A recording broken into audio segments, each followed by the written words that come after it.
வணக்கம். Weekend special இன்றைக்கி என்ன லஞ்ச் பாக்ஸ் ரெசிபின்னு பார்த்துடலாமா? சுட சுட நெய் சப்பாத்தி. இதுக்கு ஒரு சூப்பரான சைட் டிஷ் தவா பன்னீர்.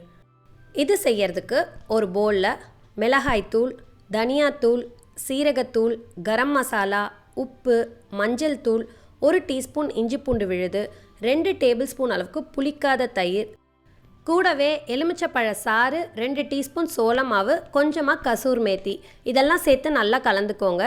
இதில் நம்ம கட் பண்ணி வச்சுருக்க பன்னீரை சேர்த்து நல்லா கலந்து அரை மணி நேரம் அளவுக்கு ஊற வச்சிடணும். பன்னீர் நல்லா ஊறிடுச்சு. பேனில் எண்ணெய் சேர்த்துட்டு 2 பக்கமும் 3 நிமிஷம் மிதமான தீயில வேக வச்சு எடுத்திங்கன்னா சூப்பரான தவா பன்னீர் தயார். கூடவே மசாலா ஆனியன் சாலட், கொஞ்சமாக மாம்பழம். இன்றைக்கான லஞ்ச் பாக்ஸ் ரெசிபி இது தான். உங்கள் குழந்தைங்களுக்குலாம் என்னென்ன பேக் பண்ணிங்கன்னு மறக்காமல் கமெண்ட் செக்ஷனில் சொல்லுங்கள். பேஜை ஃபாலோ பண்ணிக்கோங்க, ஃப்ரெண்ட்ஸ் அண்ட் ஃபேமிலிக்கும் ஷேர் பண்ணுங்கள். நாளைக்கு ஒரு சூப்பரான லஞ்ச் பாக்ஸ் ரெசிபியோடு உங்களை சந்திக்கிறேன். Bye by.